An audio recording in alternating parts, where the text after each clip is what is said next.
As Nancy said, I'm a longtime member of AFSCME. That stands for the American Federation of State, County, and Municipal Employees, which is right now in a protracted battle with Illinois' governor over what unions have always fought for, and that's pensions, salaries, benefits, and working conditions.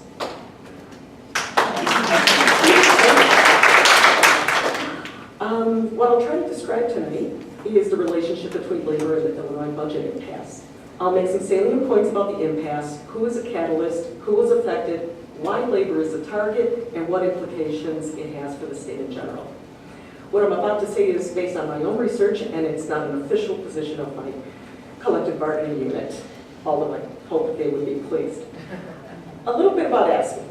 We have approximately 1.6 million members all over the United States and Puerto Rico, and represent workers from a large variety of occupations in both the public and private sectors, such as nurses, corrections officers, sanitation workers, caregivers, both those employed in institutions as well as caregivers who visit clients in their homes.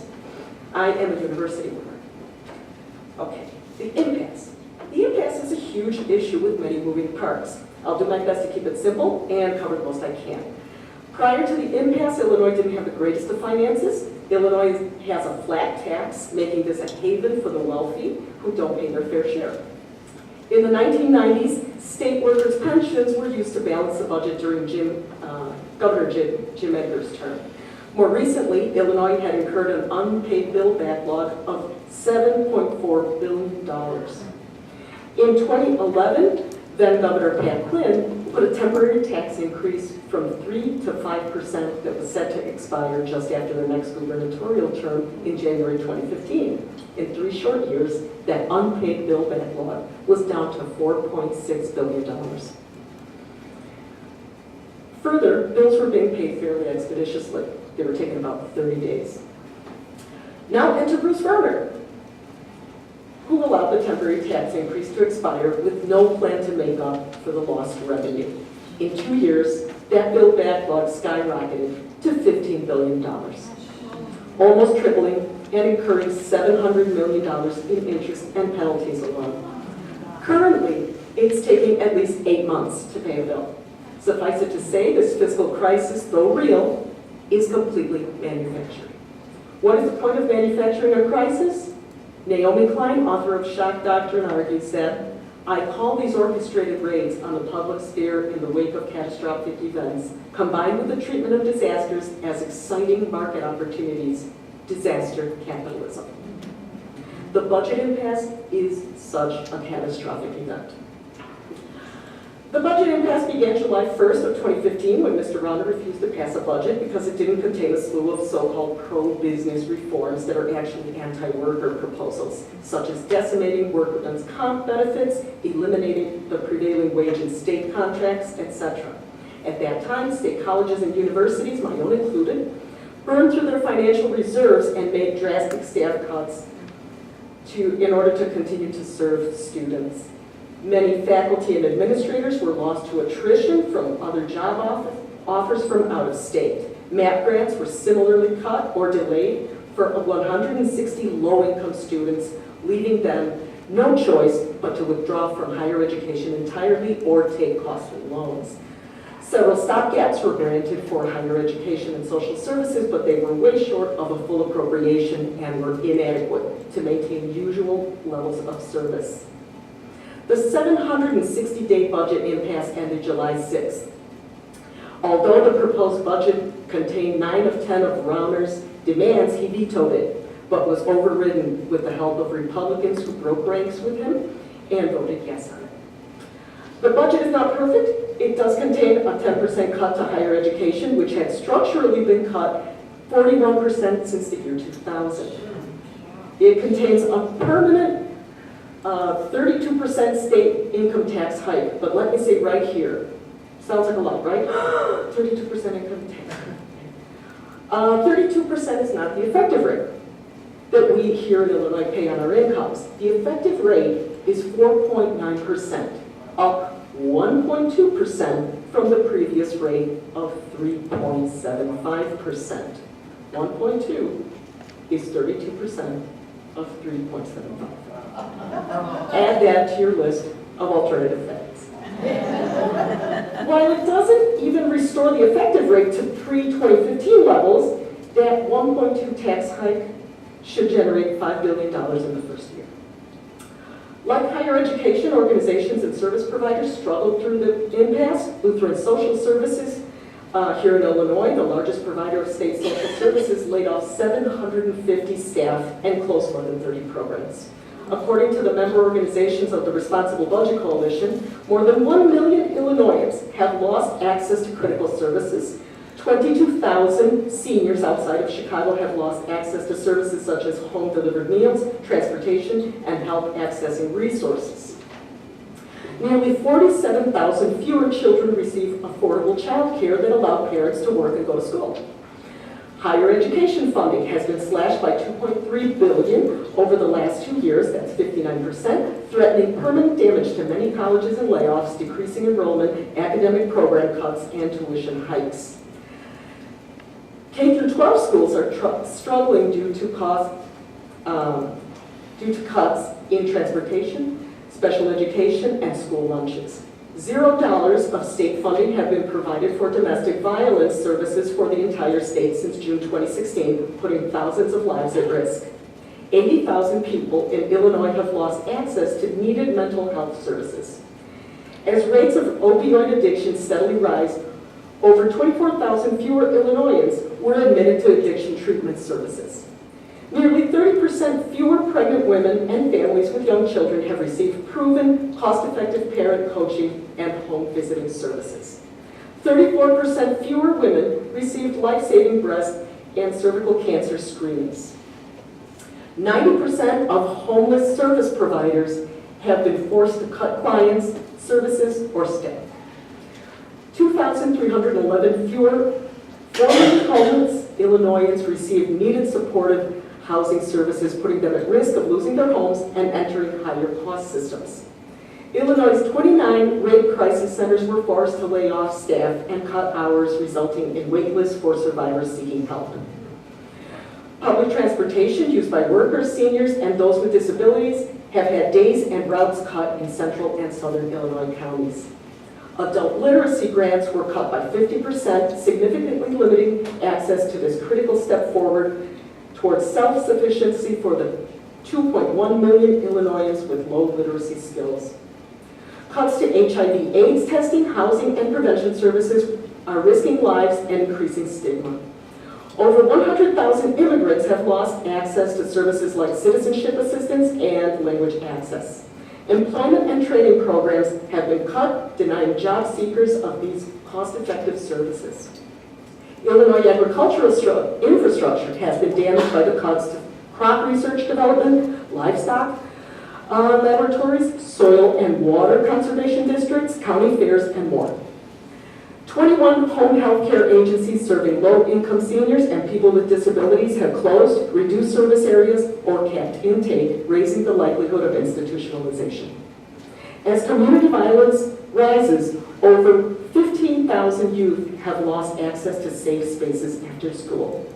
Law enforcement, which accounts for 40% of referrals for unaccompanied at-risk youth, have lost access to crisis intervention services for young people who need help. Deep breath. This litany names just some of the victims or hostages of Mr. Rauner's budget impasse. Whatever model of provision of services Mr. Rauner favors, it is still his duty, if not to provide them, then to at least ensure that they are provided. He willfully failed to protect Illinois' most vulnerable people. This is the work of our governor, who campaigned on a pro-business and anti-tax platform. So who is Bruce Rauner? Well, he is related to the Koch brothers. They are friends. Despite posing as a working-class hero, wearing Carhartt jackets, an $18 watch, and riding a motorcycle, Rauner is a billionaire and former equity manager with 9 homes and takes a homestead exemption on 3 of them. The legal limit here in Illinois is 1, and those 3 are in Illinois. Mr. Rauner has won narrowly against Pat Quinn with only 27% of the electorate coming out to vote, and making the nebulous promise to shake up Springfield. When Mr. Rauner took office, He made $53 million the year prior. After his first year in office, that's 2015, his personal income ballooned to $188 million.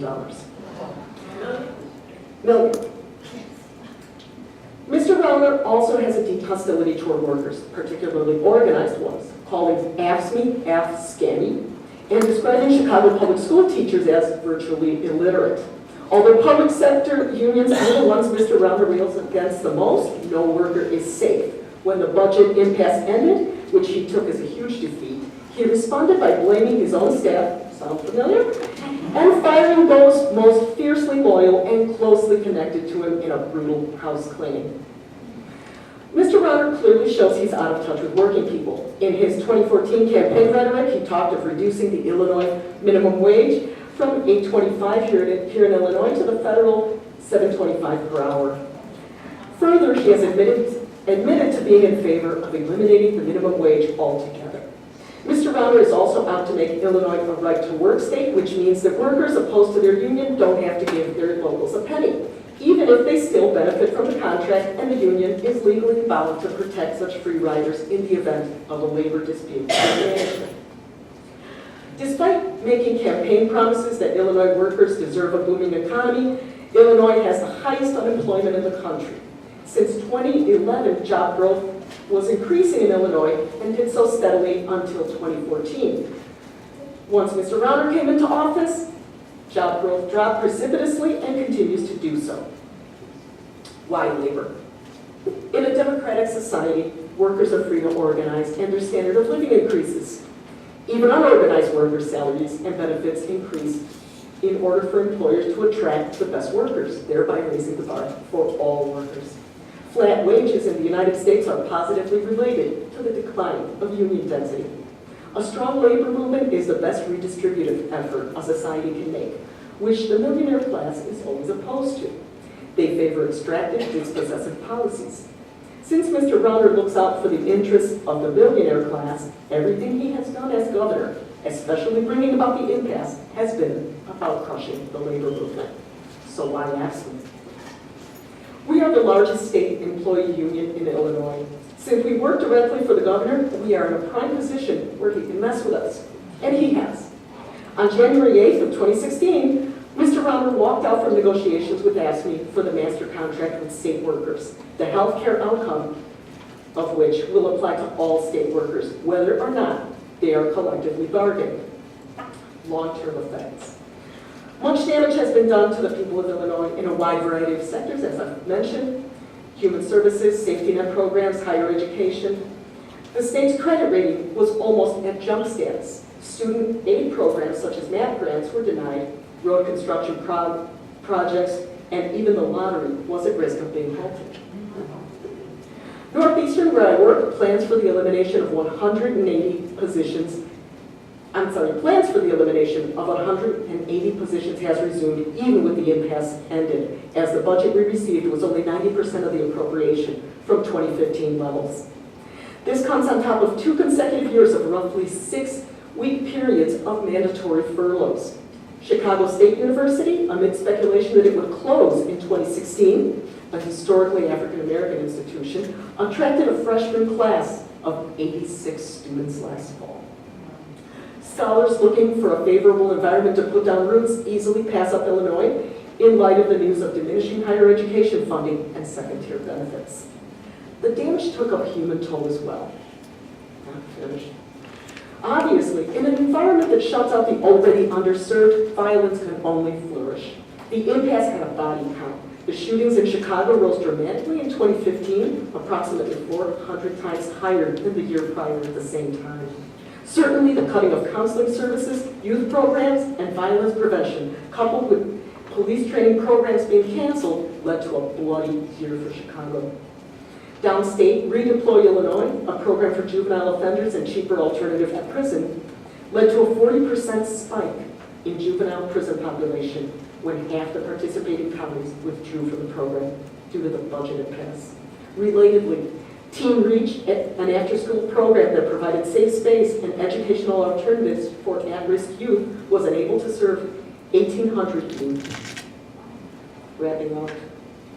I argue here that the budget impasse was put in place by one man, Bruce Rauner, for one reason, to bust the unions. Dismantling the labor movement in Illinois is his top priority to serve the only class he's pledged to protect, the millionaire class. AFSCME, by fighting for their members' pensions, salaries, and benefits, represents the biggest impediment to the dispossessive policies that Mr. Rauner wants to mete out to the entire state. Therefore, it behooves him to target the workers under his direct control, with neither regard for the losses of lives, of jobs, of peace, of democracy, nor of the damage to students, to seniors, to youth, to women, to survivors, to academics, and to workers, and many others. Thank you. I look forward to